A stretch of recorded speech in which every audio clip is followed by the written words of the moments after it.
Wah, coba kokok.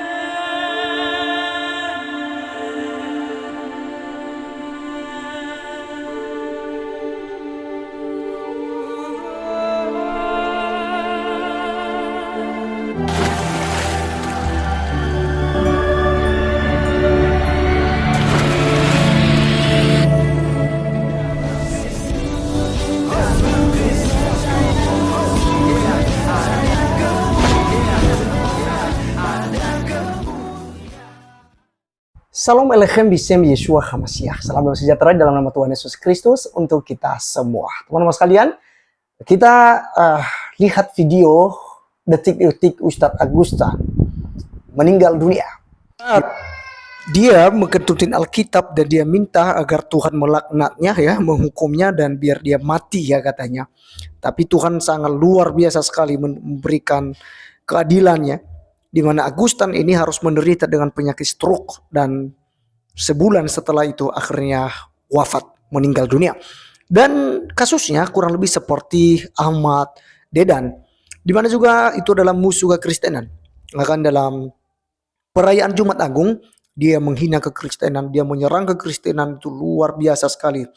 Tetapi Tuhan tidak buta, Tuhanlah yang akan membalaskannya. Dan pada akhirnya pun, ya, Ustadz Ahmad Dedan itu juga meninggal dengan sadis, teman-teman sekalian. Dia kena penyakit stroke dan juga dia mengalami penyakit itu selama 9 tahun. Dan pada akhirnya dia juga meninggal dalam penghujatan terhadap Tuhan. Kurang lebih dengan Agustan, teman-teman sekalian. Mari kita melihat dua tokoh ini, ya. Dan teman-teman bisa komen, ya, berikan pendapat Anda soal Agustan dan juga Ahmad Dedan yang ada berikut ini.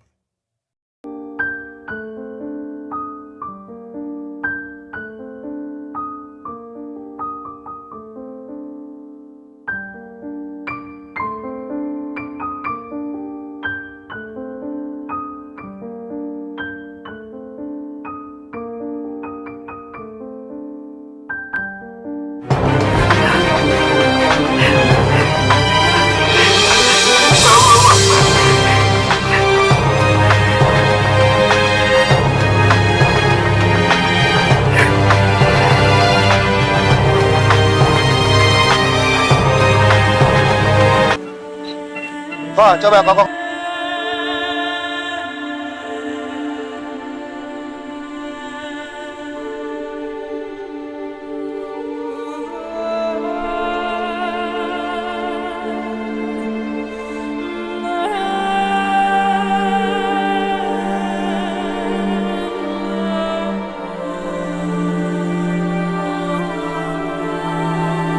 Of our listeners, both young and old.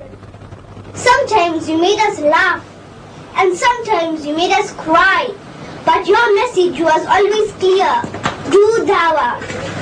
Although you will not be on the air, you will still be on the lips of all those who listen to your lecture. Jazakallah.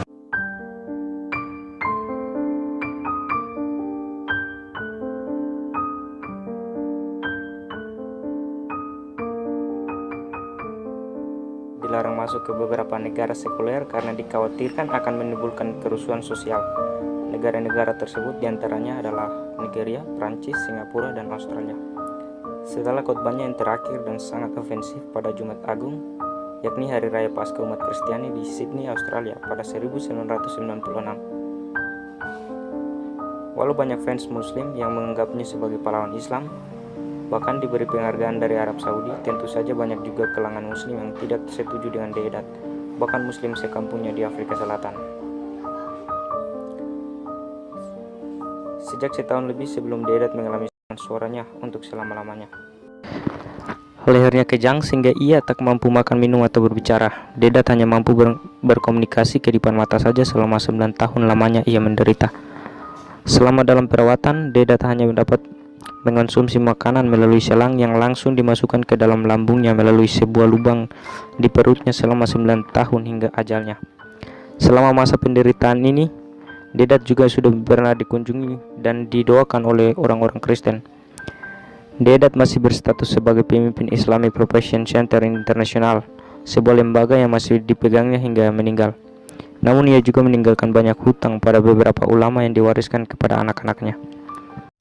Oke, teman-teman sekalian, itulah yang kita sudah dengarkan bersama, dan teman-teman perhatikan baik-baik.